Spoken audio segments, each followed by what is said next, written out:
We talking about sports, get ball. What it do, baby? Yeah. What it do, you number one podcast listeners? You have tuned into a brand new episode of Prem Brulee, the number one podcast in your headphones. I'm your host, Premal Bhatt, and I told you I'd be getting more consistent, and I had to finally become a man of my word here.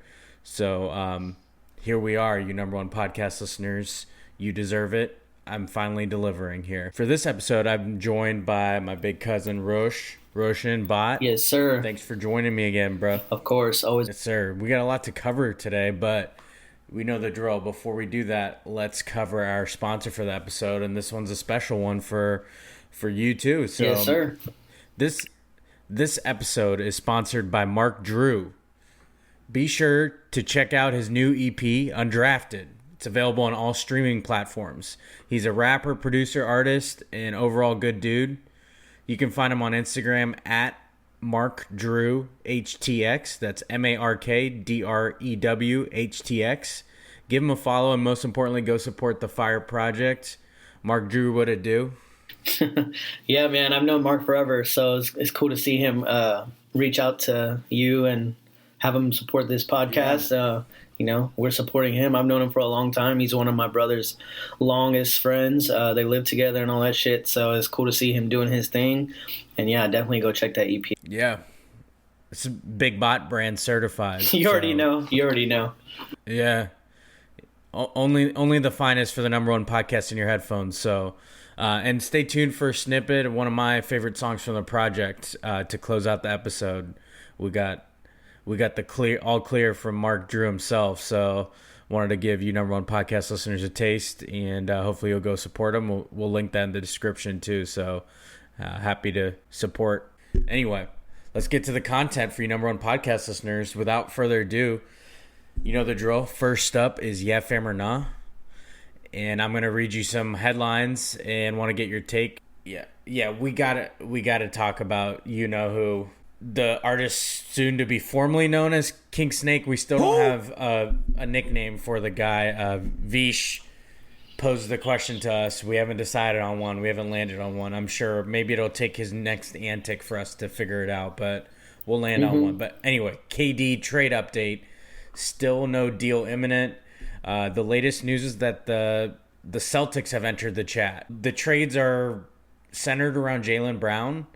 The Nets reportedly want Brown, Derek White, Marcus Smart, picks, and a rotational player. The Nets obviously want a big return for Kevin Durant, and other teams aren't necessarily willing to give it up, hence why he hasn't been dealed. And as we talked about last episode, he's still got 4 years left on his deal, so no requirement to deal him. Okay, yeah, fam or nah, the Nets are asking too much. I will go with a word association, but it kind of reminded me of one of our favorite shows, Marlo Stanfield on The Wire, price of the brick going up. One more thing. Price of the brick going up. I thought that was very appropriate for this. Not that KD is as elite as the brick mentioned in The Wire, but, I think, yeah, fam, big time. They're asking way too much for KD. I know he's great, but, is no one, did we just forget his age and his durability over the last few seasons? He's played 85 games or something in 2 seasons, and Boston got to the finals with the squad they have now, and with the moves they made in the offseason arguably make them significantly better. Brogdon and Gallinari, they shored up 2 huge holes that probably would have helped them win this year if they had those guys. Oh yeah, but yeah, I don't put any of all of that. That's a lot. Maybe Brown, Smart, 1 pick, that should get it done. I can't really blame the Nets though for trying to recoup everything they've lost in all these trades. But that's negotiation 101. Set the bar high, and if you get somewhere in the ballpark, you'll probably get rid of him. Yeah. That last point is exactly why I'm a nod of this one. KD, for as much as I hate him, is a generational talent. We'd be stupid not to recognize that. Part of the reason I hate him is because he is so good and he does that slimy shit, basically. So, join teams that beat him because he doesn't need to do it. and that's what drives me nuts about him. And I think it's like it's a fine line. Like, he likes being the bad guy, but I think he likes it too much, and he's like trying too hard to make it seem like he likes being the bad guy, if that makes sense. All that being said, I don't think the Nets are asking too much because they don't have to just pull the trigger on a deal. Kevin Durant has to show up. He's 4 years left on his contract. He really has no leverage. If he doesn't show up, he's given up all that money and so much of a career left. It's not the same as some of those other scenarios. So I think they should ask him. Yeah. I mean, the Nets, you have to think about their history too. The Nets, we're talking about the same two teams. They gave up a whole lot of assets to acquire an aging Paul Pierce, Kevin Garnett at the time, and gave it all to the Boston Celtics. So I don't think they're going to be part of a deal that results in kind of the same type of thing, like letting go of an asset with not a comparable return. So I don't think they're asking too much. I think, like you said, you might as well set the bar high, and then if you get somewhere close and it's something that they're willing to deal with, then hey, then that strategy worked. Yeah. So I'm a nod of this one, but who knows? Who knows what'll happen? I'm not sure. I'm starting, as days go by and the deals are not even anywhere close. Like, the teams are so far apart that are offering the Nets and what the Nets are asking for that I'm starting to think it's not going to happen. Yeah. I do like him on the Celtics, though. That does make both teams pretty nice. It'd be it would be kind of crazy to see Tatum and Durant. I mean, they can both play with anyone, but a lot of like similarities in some of their games. So I'd be interested. Yeah, you basically have like the second coming of Durant on the team, and they're just gonna destroy you from mid range. If Tatum gets his shit together. Yeah, I mean, he had his shit together until the finals, but yeah. What are you gonna do? All right, let's move over to the NFL. The big news of the week, other than training camp starting for every team, which means the football season is coming real quick. But Kyler Murray, Mr. Delete Every Post about the Arizona Cardinals, his strategy worked because he just signed a 5-year, $230 million deal, $230,500,000, just a little bit extra so that he could get $500K more than Deshaun Watson. He signed a massive extension with the Cardinals. I think it's 5 additional years, so he's locked into that franchise for, I think it's like the next 7 years. It includes a $29 million plus signing bonus, $160 million guaranteed, and an average annual salary of $46.1 million. That $46.1 million average annual value is second only to Aaron Rodgers. So I do have a phrase here. My phrase is Dak hip thrust. Each passing deal, I feel better about Dak's contract. I mean, we're just out here handing out big checks for doing nothing. Kyler Murray has done nothing for the Cardinals worth noting. They're handing out huge ass checks. Some of the top paid players are, the accolades don't measure up to what they're getting paid, but hey, I guess you get paid whatever a team's going to offer you. So kudos to them. All I'll say about this is that the Ravens better beat this deal significantly for Lamar Jackson, because that's someone who's actually has some hardware and is responsible for a majority of their offense. Worth noting, though, regarding Lamar Jackson, because his deal's got to be next, he does not have an agent, so he's negotiating it on his own behalf. We'll see how that goes. Hopefully he does get whatever money he's owed, because he actually has accolades to go with a dollar amount, unlike Kyler Murray does. So, I'm a fam to these money amounts, mostly because it makes that Dak Prescott deal look much, much better for me. What about you? What you got? I also have a word association, and it's baseball with a question mark, because no shot Kyler would have ever got this much money playing baseball. No way. I just, knowing his skill set, I honestly don't see him as any sort of elite caliber athlete in baseball, not to mention how those contracts work.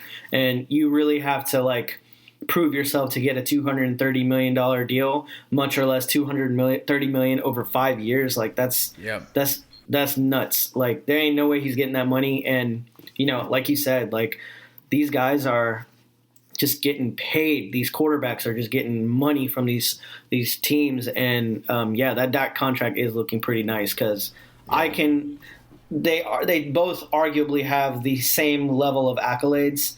Yeah. And Dak seems like you guys are getting a steal at this point. Because if you had to pay Dak this much money, I know you'd be pissed. Oh, yeah. I know you'd be punching air for sure. Yeah. And like you said, like Lamar has an MVP award. He has playoff wins. Kyler hasn't won in the playoffs. Like he just got to the playoffs this year, right? Like that was his first appearance, and he got rocked. He got rocked. So it kind of makes that fan base a little feverish because, you know, every year he doesn't win a game, it puts this pressure on him. So I mean. It works both ways. Like because of that pressure, he's arguably gonna step up to the challenge and play better. So let's hope. I mean, he's an exciting player. He does cool shit on the field, and it's pretty fun to watch that offense when it's clicking. AKA when he throws it up to Nuke Hopkins, but when he throws it like 10 feet within him, yeah. Oh, worth noting, by the way, it recently broke that one of the clauses in Kyler's contract, speaking of what they think of him, it involves the amount of film he has to watch. He has like a 4 hours of independent study clause in his contract where any material they give, he has to, in good faith, watch film, which I don't know what that's implying, like that he doesn't watch it, but kind of a weird move to give $230 million to someone you have to add a clause in to get them to watch film as a quarterback. So that's a hilarious clause. Yeah, not a great look. I mean, I'd happily do it. It's 4 hours worth of whatever film they give him. I'm guessing it has to do with the opponent for that week, but the implication's kind of wild. And I know eventually it's probably going to make its way. They're going to have to answer questions about it, but very odd. I mean, absolutely. I don't know what clauses people have in their contract. That's probably an important designation, but the last thing you want is something in your contract that says you must watch film, because we're over here thinking, what the hell were you doing? Why would you need that in writing? Yeah, I know. Why would you put that in writing? Exactly. Yeah. Hey, do your job. Growing up, you had to eat your vegetables before you got dessert. So maybe this is one of those things. It's like you can only have this much money if you do your damn homework. Like read some defenses a little better, my guy. Wow. Oh no, that's hilarious. I didn't even know that happened. That's funny. Yeah. I'm gonna need further explanation on that one, but for now, we don't have any problem running with the thought that he doesn't watch film, so that's what we do here. Breaking news: Kyler Murray doesn't watch film. So you heard it here first. Shame on you, Kyler. From the bottom of my heart, I'd like to take this chance to apologize to absolutely nobody. Wow, they still gave you $230.5 million. All right, last but not least, in our Yeah Fam or Not, we're covering all the sports in this episode. Not all of them, but 3 different ones for once.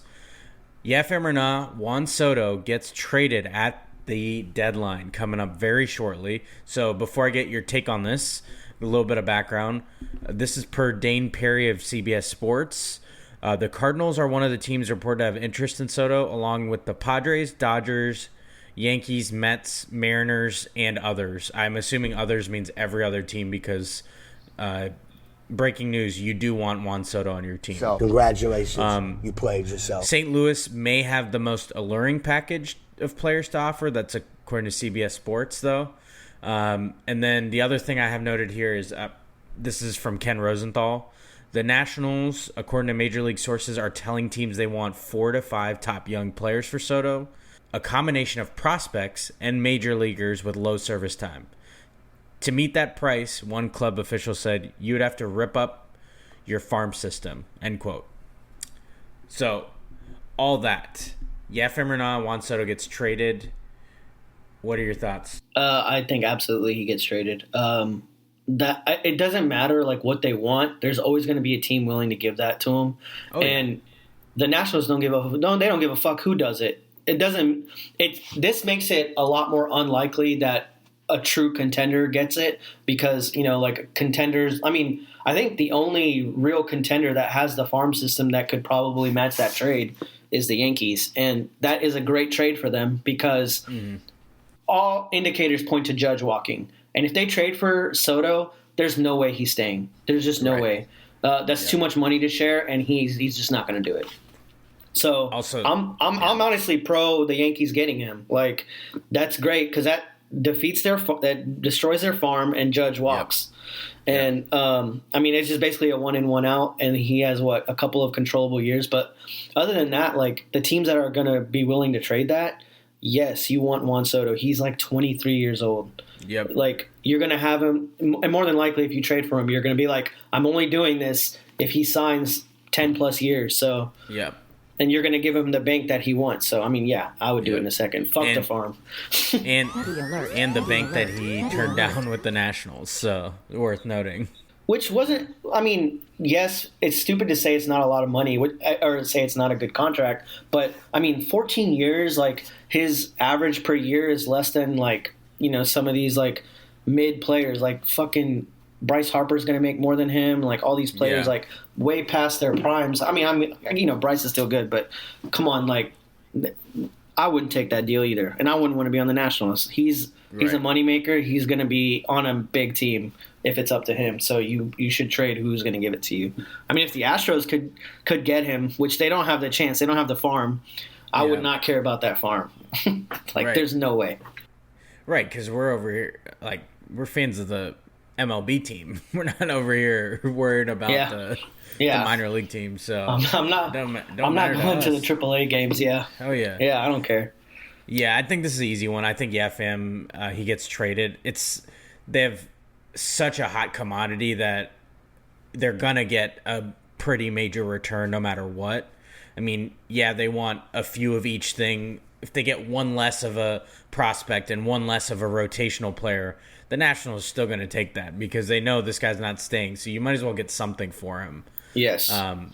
So I think Yefim, he's definitely gone. I unfortunately think it's going to be someone like the Yankees because their history says they're willing to give up the farm for a hot commodity player. And then they'll go all in for this year with that huge lineup, Judge, Stanton, and Soto. But I think you're exactly right. It makes it just going to be a half season and done because Judge will go elsewhere after this year.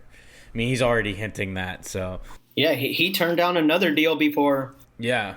I think the Yankees have a lot of needs. And they definitely need a contingency because that fan base. Yeah. Yeah.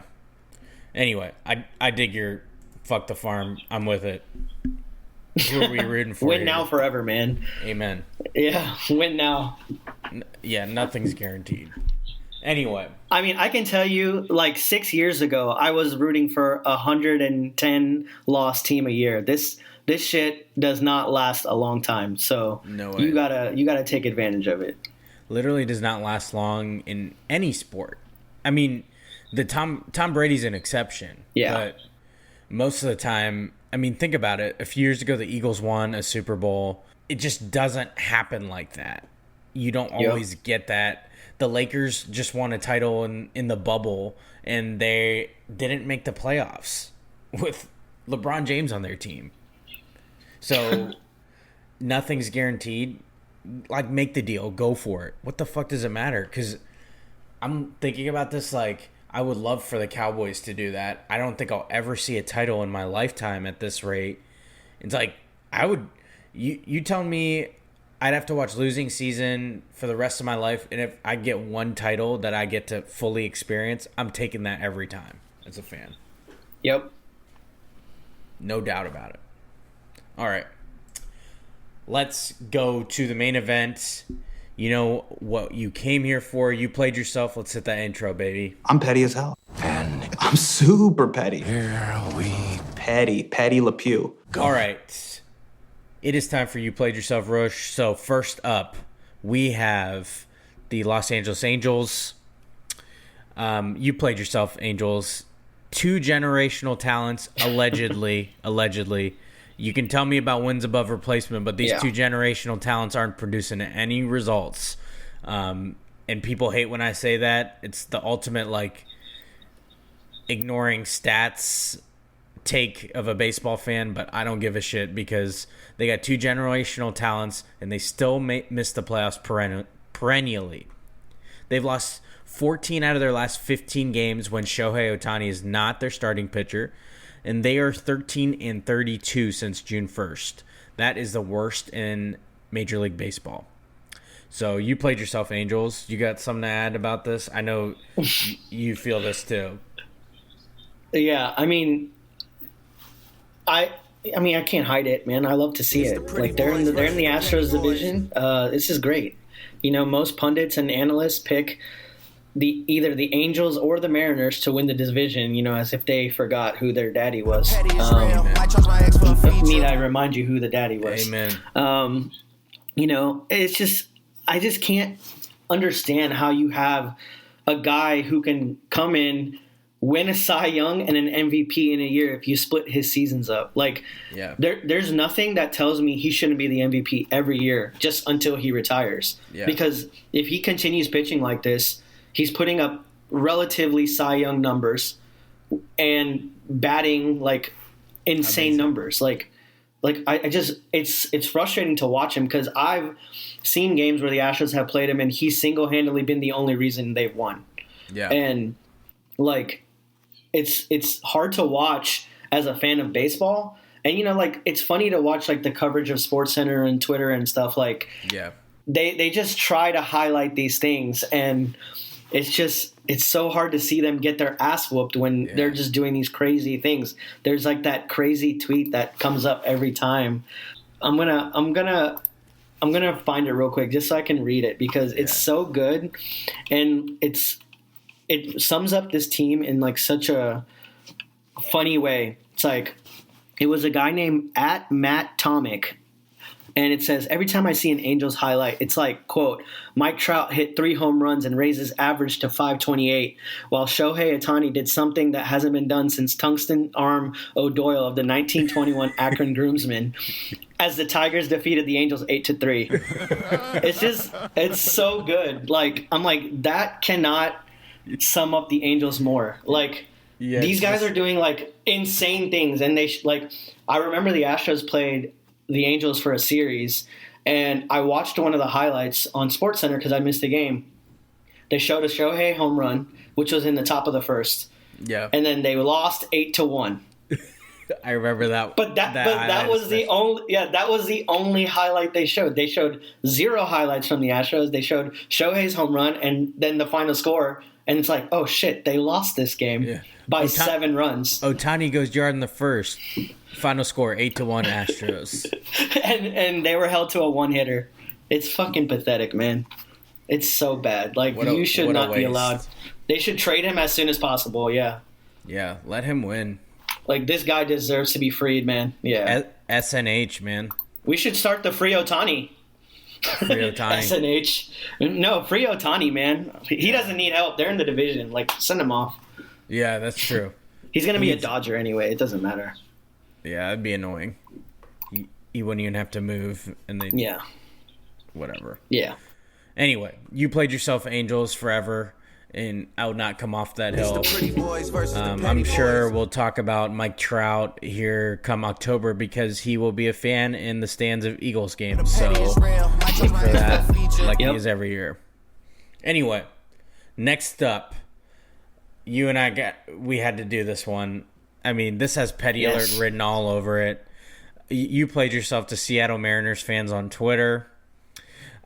I got to read these tweets first, and then I'm going to do the Astros account response after they just swept the Mariners.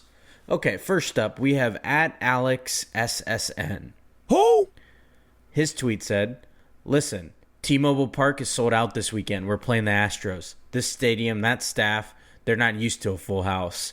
They can't kick us all out. All I'm saying is make the Astros miserable. Be ruthless. Push the limit. No one's going to stop you. Let them know. After the Astros, not even after they swept them, this was before, when they secured the series win. At Astros, listen, that's a series win. Sound it, baby. Petty alert. Beautiful. Petty alert. Beautiful work. Whoever runs their account, give them a raise. Next up, we have at Chris DeGusto. That's what I'm going to go with. He tweeted the following in response to Alex SSN. Dog, I was thinking about this last night. I've already taken time out of my life for the past year to push the limits when the Astros visit. This weekend is going to be my World Series. I want T-Mobile Park to have a reputation, dog. First, it's a no for me, dog. I know. he must have forgot he already used it once, and we'll give him a pass maybe. This being his World Series kind of writes itself, so that's too low-hanging fruit. But anyway, after the Astros swept the Mariners, or after they secured the win, they then tweeted the following: "We haven't lost a road trip this season, dog." Sound it again, baby. Petty alert. Petty alert. Bang bang, bitches. And you know what I want to hear after that. Hoes mad. Hoes mad. Yeah, I was mad, baby. That admin was on fire this weekend, man. I just could not get enough of it. Absolutely, price went up. Price went up on that admin. I do have a stat though about this series. Yeah. Did you know no team has ever come back to win a World Series after losing the series 0-3? Yes. Yeah. This was their World Series, and they never held the lead for 1 minute. They did not hold the lead for 1 minute. Also, the crazy thing is they had a win streak like heading into All-Star break, and the first game back it ended the Astros. Then they lost all 3 games in the series. Yep. Gotta love it. All right. You got any? You played yourself for me? Actually, yeah, man. Let's just keep this in the AL West right now because right. That's our what we first need. two candidates of You Played Yourself have been AL West, division rivals. Two teams that they said they were going to win the division. Yeah. I think I want to give a You Played Yourself to anyone who has disregarded the Astros as a whole, including MLB analysts, talking heads, people on ESPN, whoever. After a 2-game sweep of the Yankees, who everyone has said constantly for this entire season, they're a historic team, they're blah, blah, blah, they're the best team in baseball. Mind you, the Astros have gone 5-2 against them this year in 7 games. And the 2 were easily 2 were winnable. Aaron Judge walk-offs with blown saves. I mean, and it's not like the Yankees suck, so you can blow saves to the Yankees and no one's going to bat an eye. They've been doing this shit all year. And, after that 2-game sweep, there were no mentions from any of these analysts. And don't worry, my petty ass checked. I made sure to go, and I'm like, hey, did anyone say anything about the Astros? I'm curious. No, it's fucking crickets out there, man. Jeff Passan had put out an article prior to this series, I guess during the All-Star break, and he was basically ranking the contenders in tiers. And so he put Yankees on tier 1, and they were the only team in that tier. They're in a tier of their own because of how historic this team is, because of how they're winning their games. And as it turns out, the Astros dominated them 5 out of the 7 games. And honestly, the Yankees didn't hold a lead. They didn't go to bat with the lead in any of those 7 games. How come no one's talking about that? And I'm not one to whine about power rankings much, except when I do whine about the power rankings, which is right now. So after this 5-0 week, of the hottest team in baseball, 14-game win streak, and then the best team in baseball, the Yankees, I've seen people drop the Astros in power rankings because, I don't know, could they not let go of the Yankees at the top? I know the Dodgers have been extremely good. Yeah. But how are the Yankees not below any of those teams? I don't know. Inject this all into my veins, though, because this is just fueling me up for the most petty postseason. I can't I'm just gearing up right now, and I can feel it. I know the World Series has not treated the Astros well, So as long as an NL East team doesn't get there, Yeah. I like our chances this year, and I think really the only team truly staying in our way is the Yankees this year. Even if we beat the Yankees and lose in the World Series, or even if we eliminate the Yankees some other way, I will be more than happy. I agree. Oh my God, that's gonna be entertaining podcast episode there. You're definitely gonna want to tune in. Yeah, I can't wait for that ALCS, man. Oh man, I think this newfound technology we have, we got to get little mini trash cans or something. If this happens, it's gonna be. Oh yeah. Amen. Oh, and another little one more little tidbit.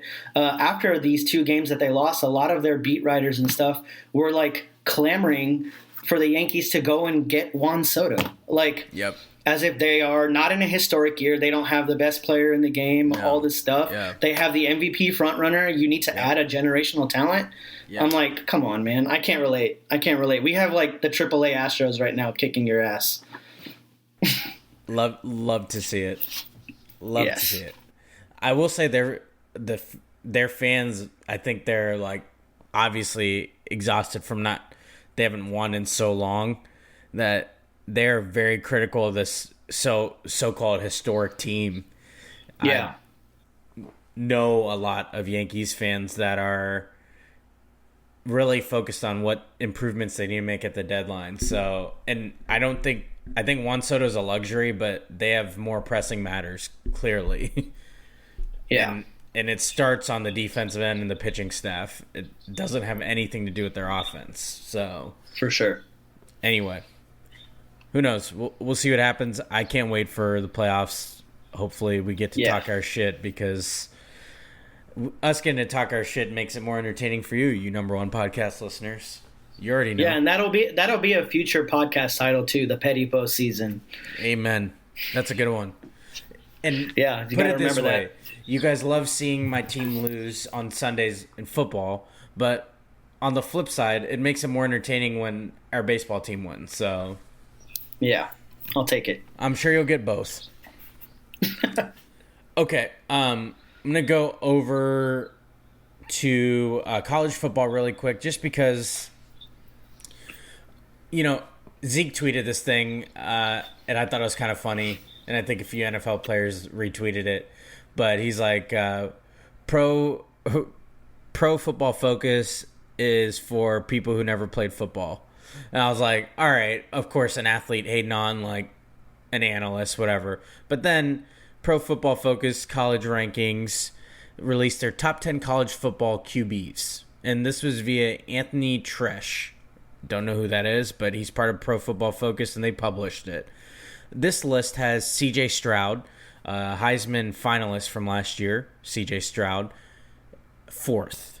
So you may think, okay, well, Bryce Young's back at Alabama. Fine, he's coming off a Heisman Trophy season, yeah.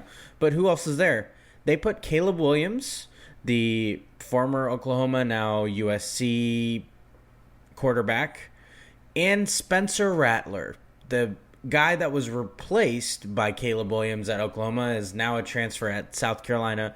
Those 3 are all ahead of C.J. Stroud. Who? And yes, you heard that correctly. Specifically Spencer Rattler and Caleb Williams, none of which were good enough to play a full season in one school and aren't at the same school even now.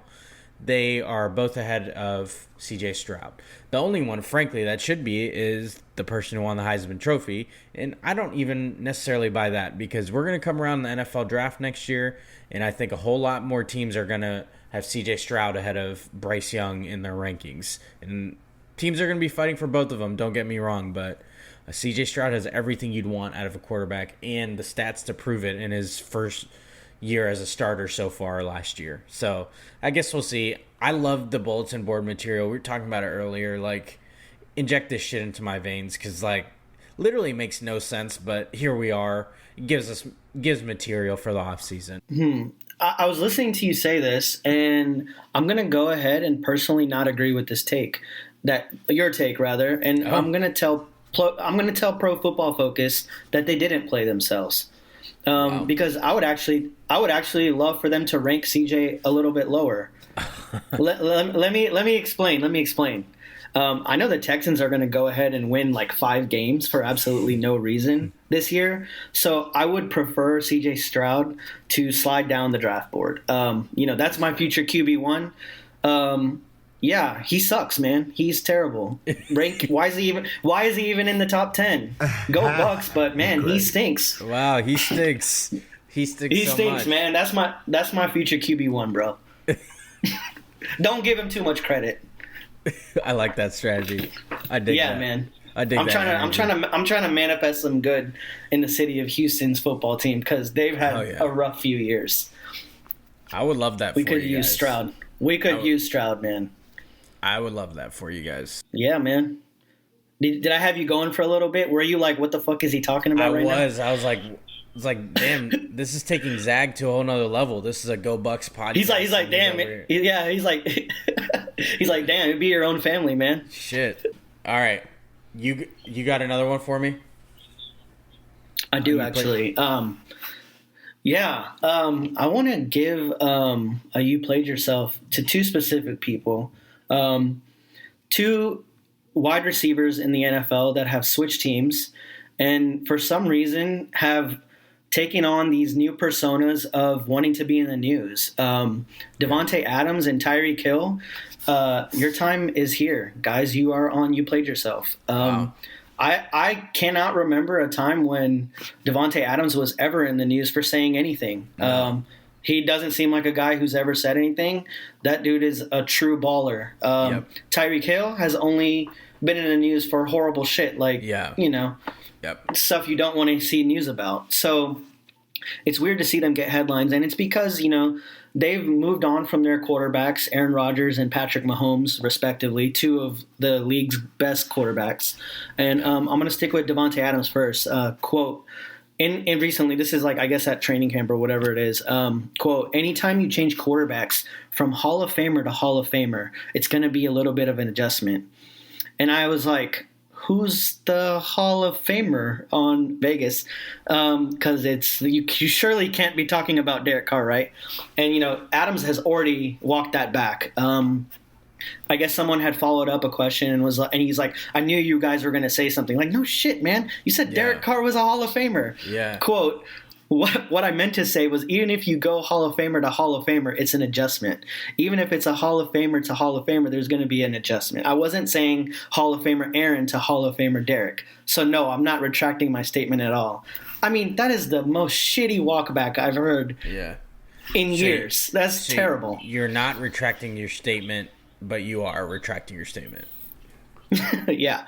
So, I actually have an idea for him. And, go ahead and play that clip. Stop it.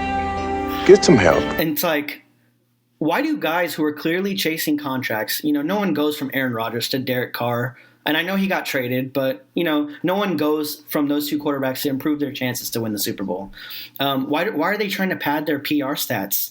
Even I'm sure Derek Carr was at home asking his family what the fuck Adams was talking about. I mean, I know Derek Carr is a very self-aware person. There's no way he's like, yeah, that's me. That's me, future Hall of Famer Derek Carr. And then now let's move on to Tyreek. This is an older quote, but he's been in the news recently too. So his old quote was, quote, obviously I'm going to go with 15, Pat Mahomes, as the strongest arm. But as far as accuracy-wise, I'm going to go with Tua all day. He said this on his own podcast. And then new quote as of today, Jets quarterback Zach Wilson is a dog, but I'd rather play with the most accurate quarterback in the NFL. And I'm like, who?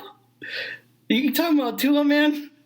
And I'm like, the only thing accurate about Tua is his place on the PUP list. Like, what are we talking about, man? I'm like, and this is a misleading compliment because it's basically clickbait because I did look up their completion percentages and they are pretty similar. Yeah. But Pat Mahomes and Tua's yards per average is the real stat. It's 8.1 to 6.3. So I know Tua loves him some checkdowns. So I hope Tyreek is ready to catch some 6-yard slants in double coverage because that's what he's going to be getting. These 2 guys, $140 million and $120 million contracts for them respectively. Just shut up, go pad your stats and get paid and stop bullshitting. the fans, like, no one thinks you're serious about this. Yeah. Like, I'll let Stephen A. Smith take it away from here. I'm here to tell you right now, we don't care. Let me tell you something. We don't care. Perfect. Like, come on, man. God. Yeah. It really is like nobody asked you for these comparisons. And it's so clear you're overcompensating for these new quarterbacks. Let's just call it how it is. You got paid, and you wanted to be in this city. Maybe Devontae Adams loves Derek Carr. They went to college together. Great. But let's stop acting like you upgraded QBs when you went from legendary quarterbacks to such unproven guys. Like, you couldn't have gone to polar opposites. And you're going out of your way to talk this shit about, or talk these guys up. It's like, you're not fooling us, so why are you just saying stupid shit to us? Like, it's insulting to even dignify some of this shit, because it's so clear that you're not telling the truth, but we gotta talk about it just because you open your stupid mouth. Anyway, all right, we've been talking about non-sports. You played yourselves, and you and I have talked a lot about this, but I wanted to give an update on one, and I got a few others for immediate retirement for You Played Yourself. So a couple episodes ago, we said that the Gritty was on the verge of needing retirement. I think you specifically said that we were an Ellen Gritty away from it needing to be done forever. Well, bad news. Did she hit the Gritty? No. Did she hit the Gritty? We got an even worse candidate. Dabo. Oh, God. I'll quit coaching if college players are paid. Sweeney did it while he was wearing like a Easter sports jacket, best described as an Easter sports jacket. He did a Gritty. I don't know what event it was for, but it is officially dead. I'm saying DEAD dead, DED dead, however you want to spell it. I don't want to see any one of your family members doing the Gritty. I don't care how cute your kid is. Stop. Just stop it. Rest in peace to the Gritty. We tried to warn you. We gave you a couple weeks, and you didn't tell Dabo to just walk out to whatever speaking engagement he had. You couldn't tell him to stop, and now it's dead. He ruined it for everybody. He might have, we previously said like Justin Jefferson and Jamar Chase were grandfathered in. He might have even ruined it for them. Who knows? I'll let them be the judge of that, but I can't imagine that they did that originally thinking that Mac Jones and Dabo Sweeney were going to do the Gritty. So here we are.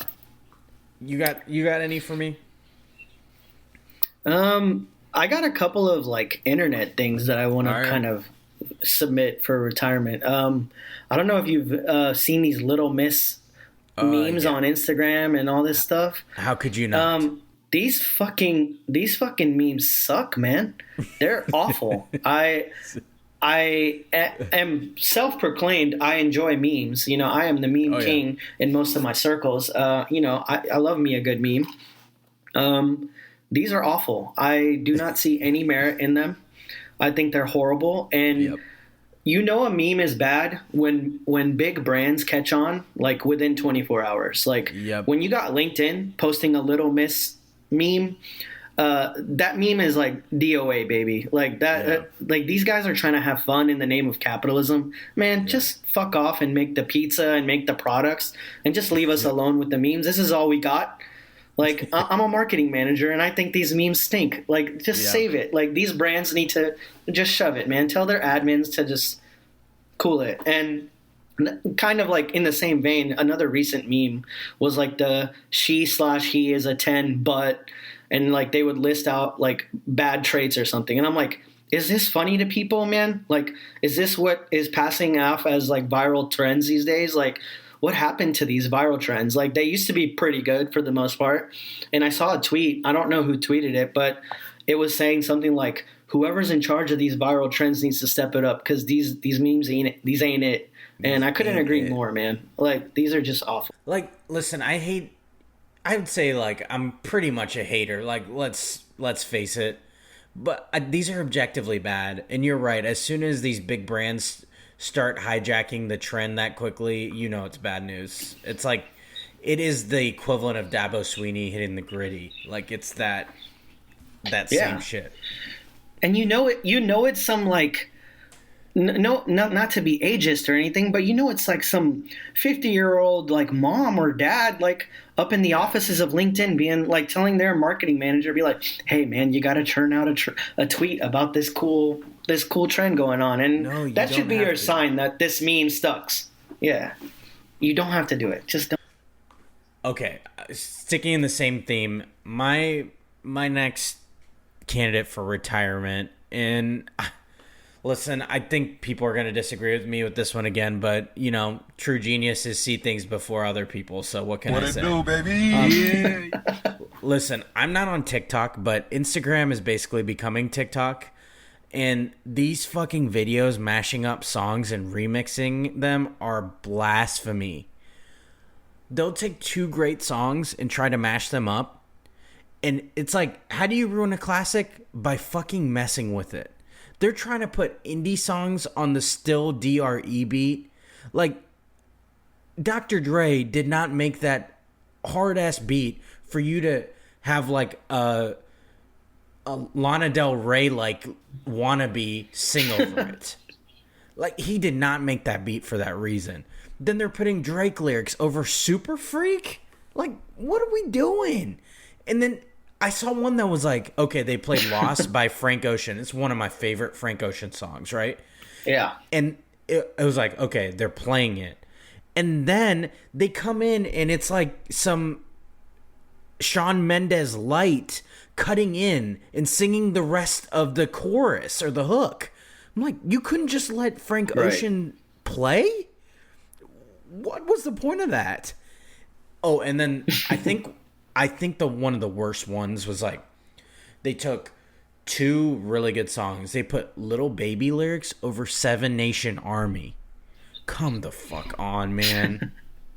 Like, just stop. Like, just play a song or don't play a song. Like, let the original audio. But please stop butchering these classic songs. Please stop making me hate songs that I really love because y'all do mashups that don't need to be done. Stop ruining everything for us. Like, god damn it. Just let things be. Jeez. The Gritty, just let it be. Gen Z gotta step their game up, man. the fucking Gritty. It wasn't enough that these swagged out wide receivers were doing it. Like, everybody had to. You just had to do it. You had to do it, Dabo. Like, you don't even want your players paid, and you want to even attempt the Gritty. Like, get the fuck out of here. I can't stress enough. Just stop ruining things for us, guys. Stop it. Fucking stop. Just stop. Gosh. Okay. You number one podcast listeners, as always, I'm looking for more candidates. Clearly, I tend to find things on my own, and Rush, we both do. But if you have any nominations for this, hit us up. You know how to find us on social media. We want to hear what needs immediate retirement. For sure. All right. Let's move on to who you got and what you feeling. And last episode with myself, you, and Vish on it, we talked about where Kevin Durant was going to play next season. Still to be determined. We did the hypothetical if Kyrie Irving got vaccinated, how would the Brooklyn Villains have finished? This week, we got a few fun ones, but first I wanted to do like a little contender pretender, all right, MLB version, since we talked about those teams earlier. Love it. So, since we're AL folks, we'll start with NL and finish on the teams we want to talk about. Yeah, that works for me. First up, so Mets, Braves, basically the NL East teams. Contender, pretender, what you got? As far as the NL goes, I'm going to go contender for both of them. They're both very good teams. Braves won the fucking World Series last year. The Mets arguably have been this good without two of their best pitchers. So I'm going to go ahead and say they're contenders. Yeah. Once DeGrom and Scherzer get in that rotation, those are basically two auto wins at that point. So I agree. I do think these teams are going to cannibalize. And I'll tell you, like, these are contenders, but I think this is heading towards, spoiler alert, we'll just cover them next, but this next team, I think the NL is theirs to lose, essentially, and it pains me to say, but the Dodgers have a huge NL West lead. They have the best record in the National League, and they're close to the best record in baseball. So obviously, I think we're both going to say contender for the Dodgers. Yeah, they're going to the World Series. Yeah, I think so too. I think it's pretty much like whatever teams they play, and then the other ones probably cannibalize. And then last but not least, the close NL Central race between the Brewers and Cardinals. I think I'm going like pretender for both. The one caveat for me is if the Cardinals do land Soto, like we talked about. Right. Yeah, I'm with you on that. They're both pretenders for sure until they make a big move. Yeah, but that NL is both leagues are very top heavy. So. Yep. Okay, over to the AL. We'll talk about the top heavy teams here first, and that's the AL Central logjam. The Twins, Guardians, and White Sox are all within 4 games of one another. This is as of our time recording this. So, any of those teams contenders to you? I'm just gonna roll with the Twins as the contender, just because my man Carlos is there, and I know that when he turns it on, man. That team has a good leader built in. I know he hasn't been healthy all year, but that team is pretty nice. The White Sox are chokers. The Guardians are playing way above their means right now. They're just. I've been waiting for them to fall off, honestly, so I'm surprised. So maybe I'm wrong, but I don't think they're a contender. All right. What about? Obviously, we don't need to answer this, but the Astros are up big in the AL West. They are pretty close to the best record in baseball, thanks to their recent sweep of the Yankees and the Mariners, and a couple of losses by the Yankees. They're in striking distance with best record, but the important thing, first of all, is that they have a pretty comfortable lead in the AL West. I think, obviously, it's safe to say that they're contenders in both of our hearts. Contenders every year for us, baby. Bang, bang. For sure. And sound that you know what we want to hear. Okay. And then last but least. Last but least. The Yankees are up big in the AL East. They do have the best record in baseball. That historic team that everybody wants to write about. We think in contenders, yes. I would definitely say these. It's feeling like it's their AL to lose. Yeah. And if you asked me 3 weeks ago, I would have been like, it's going to be hard for the Astros to beat them. Now that I've seen them play for 7 games, I'm like, I don't know what it is, man. It just seems like the Astros pitchers have these guys' numbers. These guys just cannot come to Minute Maid and play. And we handle them pretty well in Yankee Stadium. So I'm going to call them contenders. The only one standing in their way is themselves. So barring like a Judge injury or a Stanton injury, it's their AL to lose this year. I agree. But there is, Yankees always have pressure, but especially with how good their roster is, how well they're performing, and the duration of time in between their last World Series win, the pressure is there and it's mounting as we get closer to October. So that's going to be a factor, and I think it's going to be felt. We'll see what they do at the trade deadline. I'm assuming they're going to be one of the more active teams, though, because I think they feel, again, because of that pressure to win. Yeah. But anyway, that was any other teams that you think, in either the wild card mixes? I didn't put any of them on there, but some of them were covered in the logjam divisions. But any contender, pretender take about the Blue Jays, for example, in the AL? I think the Blue Jays are a legit contender. I just think, again, they're in their own way most of the time. And I know Vladdy has not been playing well. So, if he turns it on, they just hung 28 up on the Red Sox the other night or something crazy. Yeah, it was 28. So their offense is starting to click. I think they're going to have a much better second half of their season. So I would put them up in the air. There's really 2 true contenders in the AL, so it's hard to say that they're contenders. But barring some upset, hey, if you catch a division rival in an ALDS that's anyone's series. Like, if the Blue Jays catch the 100%. Yankees in the ALDS, that's anyone's series. Yeah, I agree. And I think it is important to note that if you do get hot, I mean, the Braves are a perfect example of that. They were not a contender at this point in the season, and they got hot at the right time. Sure. So anything can happen. Okay. I want to do something a little fun here. So I want to get your take on the most fire alternate NFL helmet to come out recently. In case you missed it, you number one podcast listeners, the NFL finally got rid of their one helmet rule that they've been doing recently. Essentially, that rule said, and it was for good reason, for concussion protocol and safety. They basically made it that once you got one helmet approved, that was your game helmet, essentially.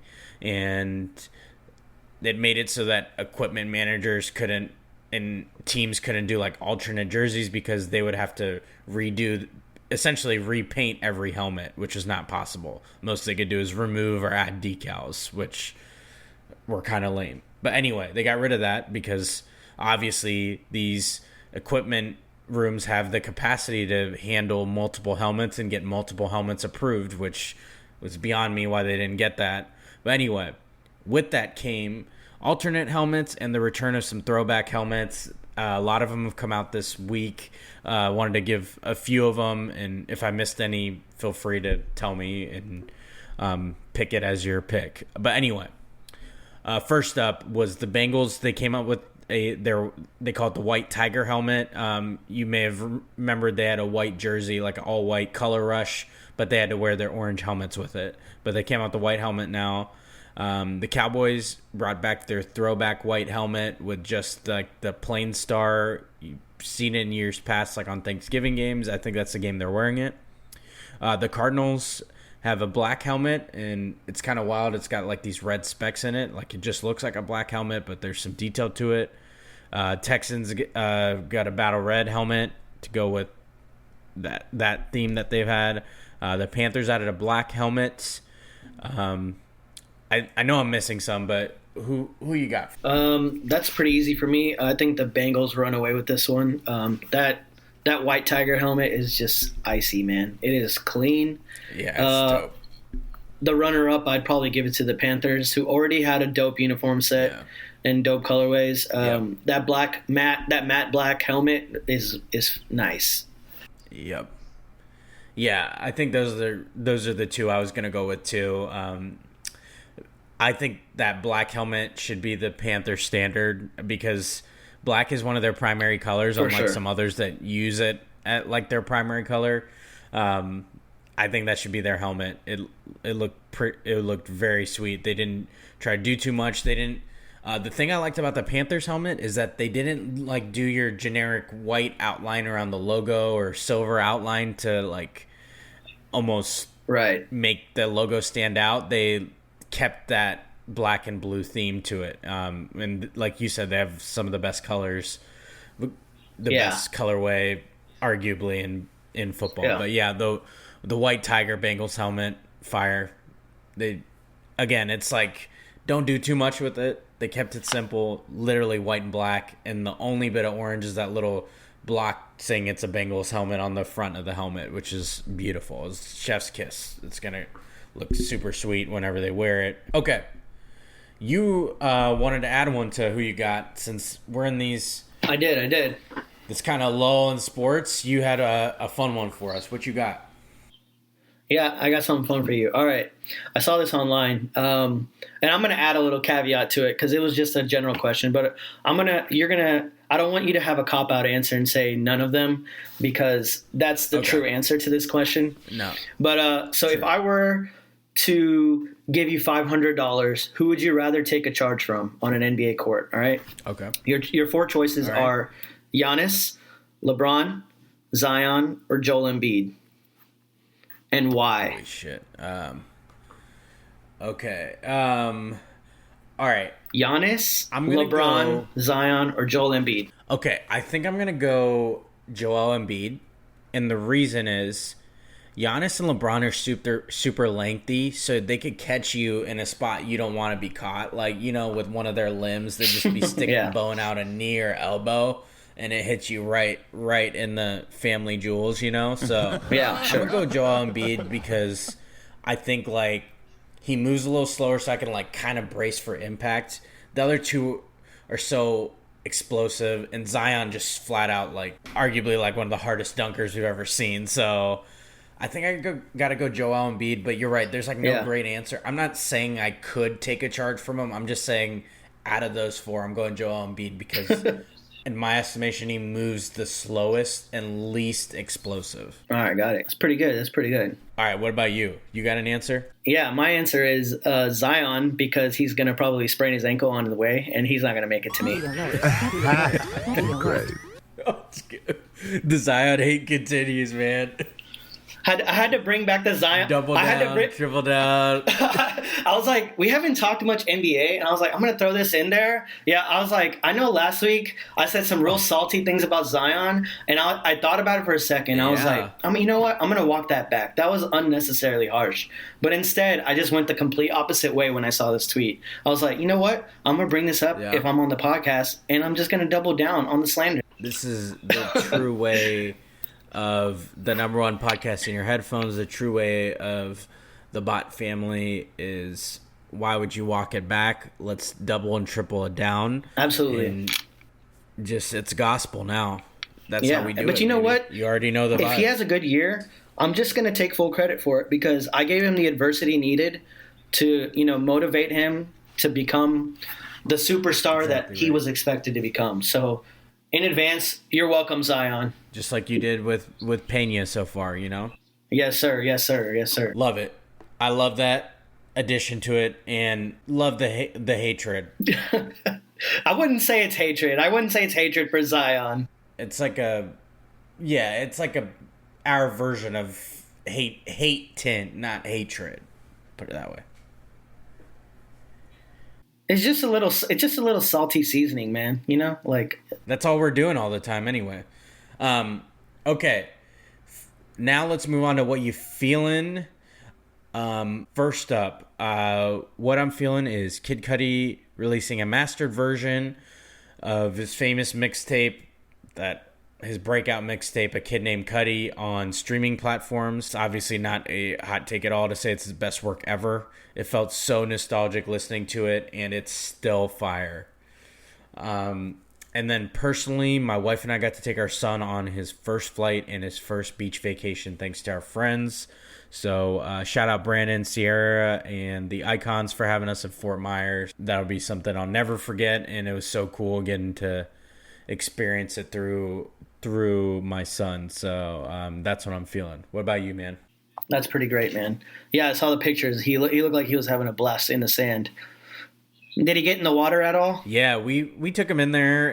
It's super shallow there too, and it felt safe for us to take him in there. He's been taking swim lessons and stuff too, like little baby swim lessons. So he's getting more into it. Like he went from like indifferent about water to splashing around. So it's pretty sweet. What you feeling? That's awesome. All right, yeah. So I'll tell you what I'm not feeling first. All right. I am not feeling Deezus and Mero's split, man. Fuck, yeah. That shit hurt. You know what I mean? Like, I've been listening to these guys for 6 years? It feels like 7 years, maybe longer. I don't actually know when their podcast started, but I want to say I started listening to the podcast religiously when their Viceland show was out, and then obviously the Showtime show. But man, it bums me out that two homies just drifted apart and have creative differences and all that stuff. And man, it's one of the true relationships in Hollywood that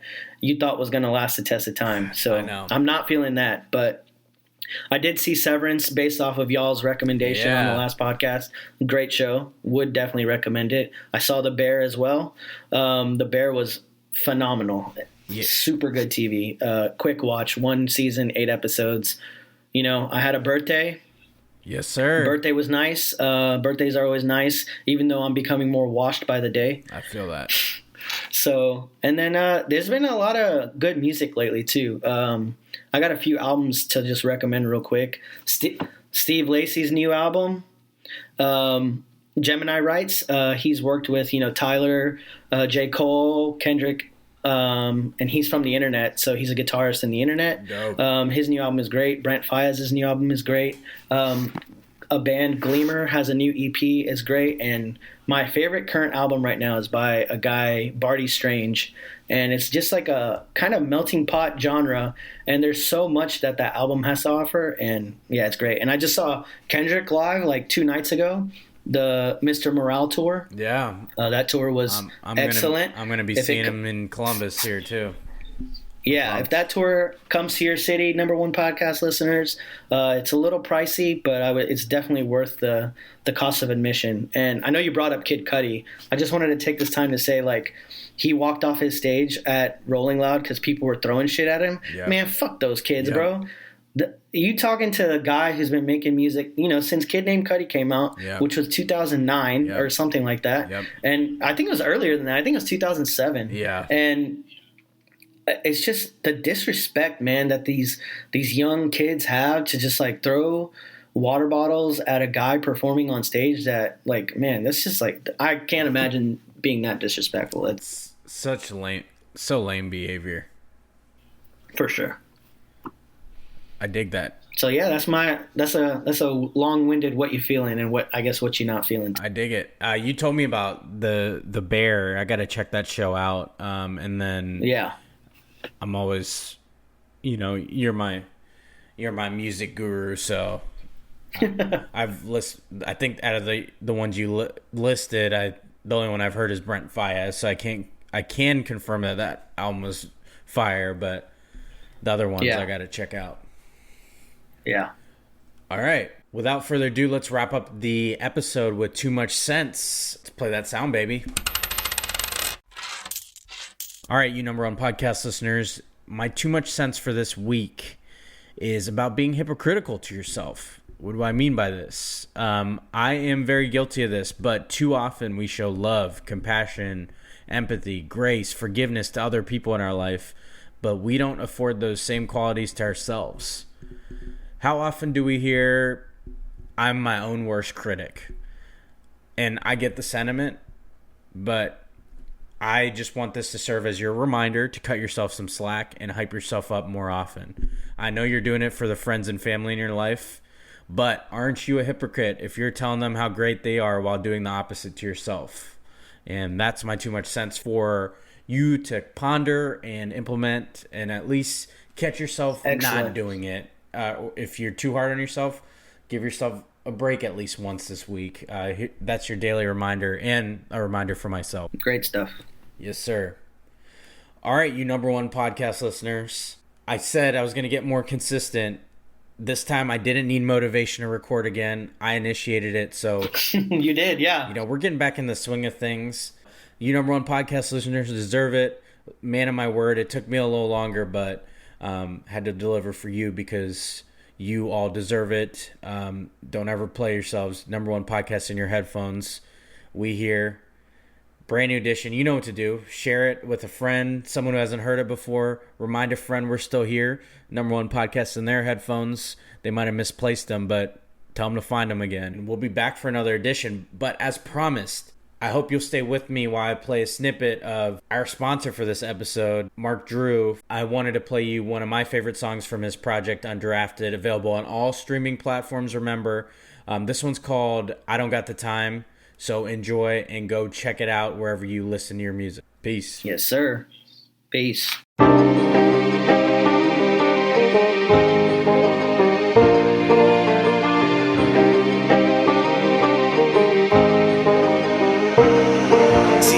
About the end game, got nicer with the beats while I was sharpening my pen game. This shit is insane. I lost a lot of friends and they would tell me that I've been changed. My marathon is moving, gotta get that through your membrane. Look, I'm just in a different state of mind. I ain't with it if it's cutting into my creative time. Tryna put myself in a position where I get paid to rhyme. Boy, I get that shit that you do not wanna be late to find. Hold up, this shit come with a price. They gon' wanna sabotage me, I won't crumble, I'm nice. I be gunning for that TD while you fumble it twice. And I've been taking all the hits, I'm getting them to the ice, man. Ain't nothing guaranteed, so I don't never trust a promise. They try their best to hold me back by never being honest. When I'm on the throne, already know they ain't gonna be the finest. My name will be in their mouth more than in your I don't got the time, staring at a hill I gotta climb. Trying to do it while I'm in my prime, going out my mind. Looking up and begging for a sign.